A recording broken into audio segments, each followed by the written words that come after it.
சுவாமிஜி, நம்ம ஆதியோக பயிற்சியில் திருமணம் ஆனவங்களுக்கு திருமணம் ஆகாதவங்களுக்குன்னு தனித்தனியாக ஏதாவது சிறப்பு பயிற்சி உண்டா சுவாமிஜி? கண்டிப்பாக ஆதியோகாவில் அதுக்கெல்லாம் பயிற்சிகள் இருக்குது. திருமணத்திற்கு முன் அப்படின்ற நிலையில் கொடுக்கக்கூடிய பயிற்சிகள் 8 வயது அல்லது 9 வயது உள்ள ஒரு ஆண் குழந்தை அல்லது பெண் குழந்தைக்கு அதிலிருந்து திருமணம் ஆகும் காலம் வரை இருக்கக்கூடிய பயிற்சிகள் பிரம்மச்சரிய ஞான தீட்சை அப்படிங்கக்கூடிய வகையில் ஒரு பயிற்சி கொடுத்துக்கிட்டு இருக்கோம்.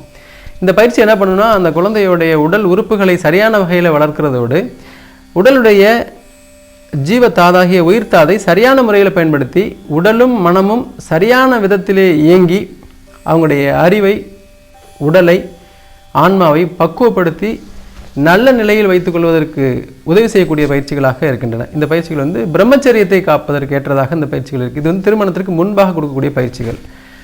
திருமணத்திற்கு பின்பாக கொடுக்கக்கூடிய பயிற்சிகள் என்ன அப்படின்னா, திருமணமாவது என்ற ஒன்று என்ன அப்படின்னீங்கன்னா, இயற்கையிலேயே ஒரு ஆணும் பெண்ணும் சேர்ந்து வாழ்வது தான் இயற்கையாக இன்றைக்கி நம்ம எடுத்து வச்சிருக்கிறோம். விலங்குகளுக்கோ பறவைகளுக்கோ மற்ற உயிரினங்களுக்கோ இது போன்ற ஒரு குடும்ப அமைப்பு இல்லாட்டாலும் அவைகள் ஒவ்வொன்றும் கால சீதோசன நிலைகளுக்கு அடிப்படையில் ஏதோ ஒரு கட்டுப்பாட்டுக்குள் இயங்கி இயற்கை விதிகளுக்கு உட்பட்டு இனப்பெருக்கம் செய்து கொள்கின்றன.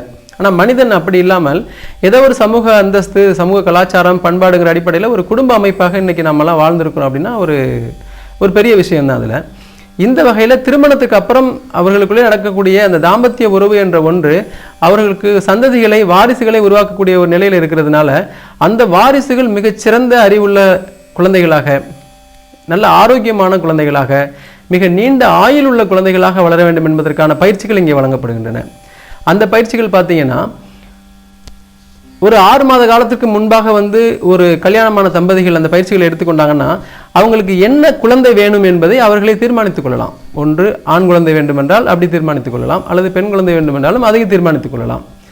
அதே போல் அவருடைய உடல் திறன் எப்படிப்பட்ட உடல் வாகு உள்ளவர்களாக இருக்க வேண்டும் என்பதையும் அவர்கள் தீர்மானித்துக் கொள்ளலாம். அதுக்கப்புறம் அவங்களுடைய ஐக்கிய லெவல், நுண்ணறிவு ஈவுன்னு சொல்லக்கூடிய அந்த குழந்தையுடைய அறிவு திறன் எப்படி இருக்க வேண்டும் என்பதை இவங்க என்ன செய்யலாம், அந்த கன்சீவ் ஆவதற்கு முன்பாக, அதை கருவுறுவதற்கு முன்பாகவே அவங்க தீர்மானித்துக் கொள்ளலாம். அது மாதிரி அந்த குழந்தையுடைய ஆயுள் எத்தனை வருடம் இருக்கணும் அப்படிங்கக்கூடியதை நாம் முன்னாடியே என்ன செஞ்சுக்க முடியும், தீர்மானித்துக் கொள்ள முடியும். இந்த மாதிரி இந்த 4ஐயும் நாம் திருமணமாகி கருவுறும் நிலைக்கு முன்பாகவே தீர்மானித்துக் கொள்ளக்கூடிய மிக முக்கியமான அதிநுட்பமான ஆதியோக பயிற்சிகள் நம்மள்கிட்ட வழங்கப்பட்டு வருகின்றன. இது திருமணமாவதற்கு முன்பும் திருமணமான பின்பும் பெறக்கூடிய பயிற்சிகளாக ஆதியோகாவில் தனியாக இது வேண்டுவோருக்கு மட்டும் வழங்கப்படக்கூடியதாக இன்றைக்கு நம்மள்கிட்ட இருக்குது.